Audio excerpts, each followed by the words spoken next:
உன்ற வீட்டில் வந்து நான் மாடாக உழைச்சாவது நான் பாடுபட்டு போட்டோம்னு சொன்னார். மாடு நிற்கிறதில்ல, அதுக்கு தானே சார். வீட்டில் மாடு நிற்கிறதா இல்லையா? மாடு வந்து நமக்கு பாடுபடணும்னு விதி இருக்கா? அப்போ மாடு வந்து அவ்வளோ சுமை வச்சாலும் என்ன பண்ணுறது? பட்ட கடன், ஒரு நாளைக்குன்னு கடவுள் கூலி வச்சுக்கிறாரு. இத்தனை நாளைக்கு இந்த வீட்டில் உழைச்சிட்டு அந்த மாடு இறந்துடும். அந்த கடன் முடியும் போது மாடு இறந்துடும். ஆனால் நோய் வந்து இறந்துச்சுன்னு சொல்கிறீங்க, அது எப்படி சாத்தியம்? புரிஞ்சுதுங்களா? நம்ம செய்த ஊழ்வினை கர்மா தான் வேறு ரூபத்தில் வடிவம் எடுத்து வருது. இதுதான் விதி. ஒருத்தர் வந்து பாருங்கள், ஒருத்தர் வந்து தடி எடுத்துகிட்டு போய் அடிக்காதீங்க நாங்கள் அடிச்சிட்றாரு. அவர் எந்த தப்பு செய்யலேன்னு அடிச்சிட்றாரு. ரைட்டு, அடிச்சிட்டாரு, கை காலெல்லாம் போச்சு, அவங்க குடும்பத்துக்கு ஜீவனாம்சம் போச்சு. அப்போ அவர் என்ன பண்ணுறாருன்னா, இவன் வீர சூரன்னு சொல்லி ஒருத்தனை போய் அடித்து இந்த ஊருக்குள்ளே நல்ல பேர் எடுத்துறாரு. ஆனால் அவங்களுடைய வம்சாவளிக்கு புது கர்மாவை ஜென்ரேட் பண்ணுறாரு. புரியுதா? புது கர்மாவை உருவாக்குறாரு. இங்கிருந்து அவன் அந்த குடும்பம் பூரா ரவடியாக பிறக்கும்னே.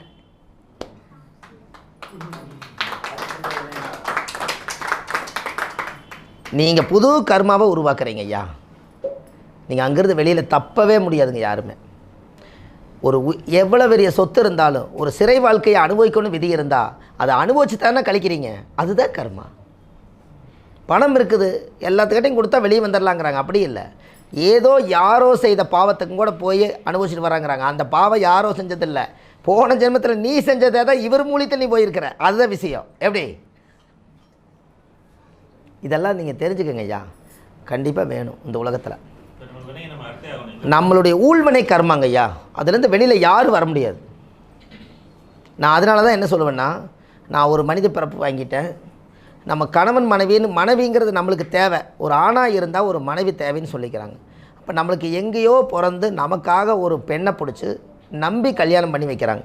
ஆனால் அந்த பொண்ணு அந்த வீட்டிலே தான் இருக்குது. ஒரு விரும்புகிற காதல் எப்படி இருக்குன்னு சொல்லுங்கள். அந்த பொண்ணவே தான் நான் கல்யாணம் பண்ணுவேன், இல்லாட்டி நான் போய் சேர்ந்துருவேன்னு சொல்லிவிட்டு அந்த பொண்ணவே தான் வேணும்னு சொல்லி போட்டு சொத்தும் வேண்டாம் எதுவும் வேண்டான்னு ஓடி போகிறாங்களே, இவங்களுக்கெல்லாம் என்ன லாஜிக்குன்னு உங்களுக்கு தெரியுதா? போன பிறவியில் ஊரே சேர்ந்து உண்மையான காதலை பிரிச்சுட்டாங்க. அது இந்த ஜென்மத்தில் வந்து மனித பிறவி எடுத்து அவங்க ஓடி போய் நிம்மதியாக இருக்கிறாங்க. இது ஏன் போய் தடுக்கிறீங்க என்ன? ஏன்னா அவங்களோட ஆத்மா, ரெண்டு ஆத்மாவை நல்லா யோசிங்க. பொண்ணு பார்க்க போகிறீங்க, மாப்பிள்ளை பார்க்க போகிறீங்க, கரெக்டுங்களா? பொண்ணு பார்க்க போகிறீங்க, மாப்பிள்ளை பார்க்க போகிறீங்க. உடம்பை பார்த்து அழகை பார்த்து மாப்பிள்ளைக்கு பிடிக்குதா இல்லை மனசார பிடிக்குதான்னு செக் பண்ணுங்கள். ரெண்டு ஆத்மாவும் அனுமதி இல்லாமல் ரெண்டு உடல் சேராது. எப்படி? ரெண்டு ஆத்மாவும் போன பிறவியில் நான் உன்னோடு வாழணும்னு சொல்லி அதுவும் தவம் பண்ணிகிட்ருக்கும். நானும் அந்த ஜீவனோட தான் உடலுக்குள்ளே வாழணும்னு சொல்லி இவங்களும் தவம் பண்ணுவாங்க. இந்த ரெண்டு எங்கேயாவது ஒரு பக்கம் தேடிக்கிட்டே இருக்குது இந்த பிரபஞ்சத்தில். திடீர்னு பார்த்தோடனே காதல் வந்துருச்சுன்னு சொன்னாங்க பார்த்தீங்களா? ஒரு கொள்முதலும் போடல, எப்படி காதல் அச்சோடு போல் கிடைக்கும் நம்மளுக்கு? அதுதான் உண்மையான உயிர் காதல். அதுலேருந்து வெளியில் யாருமே வர முடியாது. நல்லா யோசிச்சு பாருங்கள். ஒரு பாட்டு சொல்கிறேன், அது உங்களுக்கு புரியுதான்னு பாருங்கள். விண்மேகமாக விடிவெள்ளியாக வானத்தில் பிறந்திருப்பேன், என்னை அடையாளம் கண்டு நீ தேடி வந்தால் அப்போது நான் சிரிப்பேன். என்ன பாட்டுன்னு தெரியுதா உங்களுக்கு? பொன்மான தேடி நானும் ஊர்கோலம் வந்தேன், நான் வந்த நேரம் மானங்கு இல்லை, அந்த மான் போன மாயம் என்ன ஏ ராசாவே. வருதா? மானும் தவிக்க வாடுது, மனசில் நினச்சி வாடுதுன்னு, நீயும் நானும் ஒன்றா சேர காலம் இனிமேல் வாராதோ அப்படின்னு இவர் பாடுவார். அவர் என்ன பண்ணுவார்? இன்னொருத்தர் பாடுவார் இல்லைங்க, இன்னொரு ஜென்மம் இருந்தா அப்போது பிறப்போம், ஒன்னோடு ஒன்று கலந்து அன்போடு இருப்போம், அது கூடாமல் போச்சுதுன்னா ஏ ராசாவே, நான் வெண்மேகமாக விடிவெள்ளியாக வானத்தில் பிறந்திருப்பேன், என்னை அடையாளங்கண்டு நீ தேடி வந்தால் அப்போது நான் சிரிப்பேன். எப்படி? இது கைதட்டவே இல்லையே நீங்கள்? எங்கே காதல் போய் எங்கே? நீங்கள் அங்கே போனாலும் உன்னை விட மாட்டேங்குது. புரியுதுங்களா? விண்மேகமாக விடிவெள்ளியாக வானத்தில் பிறந்திருப்பேன், என்னை உண்மையான காதலாக தான் இந்த இடத்துல பாருங்கள் டைரக்டர் எப்படி எழுதிக்கிறாருன்னு, என்னை அடையாளங்கண்டு நீ தேடி வந்தால் அப்போது நான் சிரிப்பேன். அப்படி தெரிஞ்சுக்கோ அப்படிங்கிற ஒரு காதல் வருது. இப்போ தான் உண்மையான காதல். நீங்களாம் எங்கே காதலிச்சிங்கன்னு இப்போ உங்களுக்கு அந்த ஃபீல் வந்திருக்கும் பாருங்கள். ஏன்னா உங்கள் காதலை தூண்டி விட்டுட்டு நான் அப்போ கிட்டத்தட்ட எங்கேயோ இருந்து 5 வருஷத்துக்கு முன்னாடி. அப்போது இந்த ஜாதகத்தில் அப்போ பூர்வ ஜென்ம காதலா இல்லை இவங்களா கிரியேட் பண்ணுற காதலா? சொல்லுங்கள். Very good. பூர்வ ஜென்ம காதல் தான். நம்ம வீட்டில் மனைவி அத்தனை பேருமே அரேஞ்ச் மேரேஜ் கிடையாது, எல்லாருமே உண்மையான காதல் தான். அதனால தான் அது நிலச்சி நிற்கிது. அதில் டைவர்ஸ் ஆகுது அப்படின்னா அதுதான் ஏமாற்றிட்டோம் அந்த பொண்ணை, அதனால் உங்க கூட நான் வாழ மாட்டேன்ட்டு போகுது. இதெல்லாம் பூர்வ ஜென்மத்தினுடைய பந்தம் தான். ஒரு பிறவியில் நம்ம நினச்சதை அடையிறதுக்கு இன்னொரு பிறவி அடையாமல் இந்த ஆத்மா போயிட்டால் மறுபடியும் இன்னொரு ஜென்மம் எடுத்து அதே ஒரு ஆத்மாவை அடையிறக்கு மறுபடியும் பிறந்துக்கிட்டே இருக்குமா? அப்போ நம்ம பாவம் செய்யலாமான்னு சொல்லுங்கள். ஐயா தான் சொல்லுவார், கர்மம் அப்படின்னு நீங்கள் போடுங்க, காதான வருது, அதை கொஞ்சம் கீழே இழுத்து விட்டால் அது என்ன ஆகுது? அதை மாதிரி வாழுங்கிறது தான் அந்த கர்மமும் தர்மமும் ஒரே எழுத்துக்குள்ளே வச்சுருக்காங்க.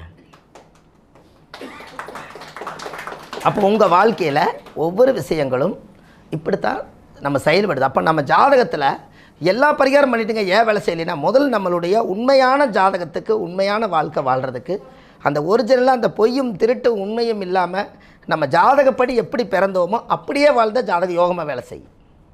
தர்ம தானம் தாங்க ஐயா வாழ வைக்குது. 9ஆம் இடம் நீங்கள் நல்லா யோசிச்சு பாருங்கள், அதைத்தான் அப்பளை எடுத்த நிறுத்திட்டேன். 9ஆம் இடம் என்பது தர்மம், 10ஆம் இடம். அப்போ 9 குடைவரும் 10 குடைவரும் யாராருங்க? எனக்கு ஐயா. அப்போ 9ஆம் இடம் தர்மம், 10 கர்மம். இந்த இல்லை 9 தர்மம் தானே, அதான் 9 தர்மம் 10 கர்மம். இந்த 9ஆம் அதிபதி சார் விடுங்க, அது குரு சனி தான், விடுங்க ஐயா. 9 தர்மம் 10 தர்மம். இந்த 9ஆம் அதிபதிங்கிறது யார் அப்படின்னா நீங்கள் நல்லா யோசிச்சு பாருங்கள். மேசத்துலேருந்து என்னென்ன நட்சத்திரம் இருக்குதுங்க 9ங்கிற தனுசில்? மூல நட்சத்திரம் ஃபஸ்ட்டு இருக்குதுங்களா? மூல நட்சத்திரத்தில் யார் பிறந்தா? Very good. அவர் ராமருக்கு தர்மமாக இருந்தாரா? அதனால தர்மம்னு அங்கே வருதா? எப்படி தர்மன்னு வருது? அப்போது 9ஆம் இடத்துல பூராட நட்சத்திரம்னு ஒன்று இருக்கா? அது யாரோட நட்சத்திரங்க? அது சுக்கரனோட நட்சத்திரம். அப்போ சுக்கரனுங்கிறது தானே பணம். அப்போ சுக்கரனுங்கிறது தர்மத்தில் அங்கே வருதா? நீங்கள் பணம் சம்பாரிச்சா தானே கர்மம் கழிக்க முடியும். அதுக்கடுத்து என்ன நட்சத்திரம் வருதுங்க? அப்போ பதவி, பணம், தர்மம் இந்த 3ம் எங்கே அடங்கி இருக்குதுங்க? Very good. இந்த 9ல் தான் இருக்குது. இந்த 9ஆம் பாவத்தை நம்ம கெடுத்துட்டோம்னா 9 இல்லைன்னா வாழவே முடியாது. அப்போது இந்த ஜாதகத்தில் பாருங்கள், நீங்கள் அன்னைக்கு அப்பளை பார்க்கும்போது 8ஆம் பாவம் மாங்கலிஸ்தானம் மரணம் வரைக்கும் நம்ம சொன்னோம். ஒருத்தர் கல்யாணம் பண்ணி வச்சது முடிச்சிட்டோம். அதுக்கு அடுத்தது 9ஆம் பாவம் என்னென்னா கல்யாணம் பண்ணதுக்கப்புறம் ஒரு குழந்தை உருவாகுது. அதனால தானே அது குரு வீடு வருது. அதனால தான் நீங்கள் அப்பாவாக போகிறீங்கன்னு சொல்கிறீங்க. எப்படி